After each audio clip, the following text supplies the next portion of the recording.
What happens if you can't pay a condo special assessment? Because so many people are getting hit with special assessments at their condos right now. What happens if you can't pay that? Well, here's the deal.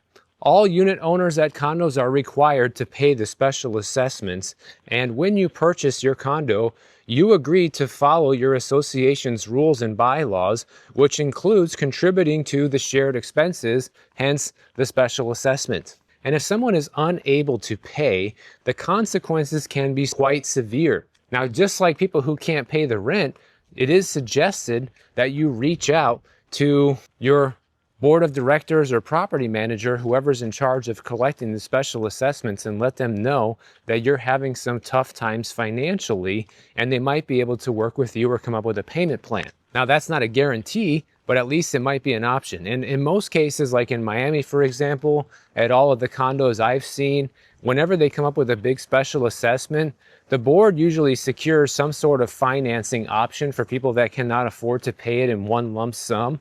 And that does mean you're going to be paying interest because you're essentially getting a loan, but at least you're able to stay in your unit and you can afford to pay it. Hopefully you can manage those payments. But if you still fail to pay, even if you're on a payment plan, then what can happen is the board of directors or the property management company is most likely going to place a lien on your unit. And if it's not resolved within a certain time frame, they might even pursue foreclosing on you in order to recover the unpaid assessment. Now, that usually is the last resort, and sometimes that can drag out and take years for that to happen. But that is the end game if you don't pay. A lot of people will tell you to try to tap the equity of your unit if you can't pay, or if you're a senior citizen, to do a reverse mortgage and all this nonsense. I think all of that stuff is a bad idea because eventually you're still not going to be able to pay. Whenever the next special assessment comes along or something else happens, you're not going to be able to pay.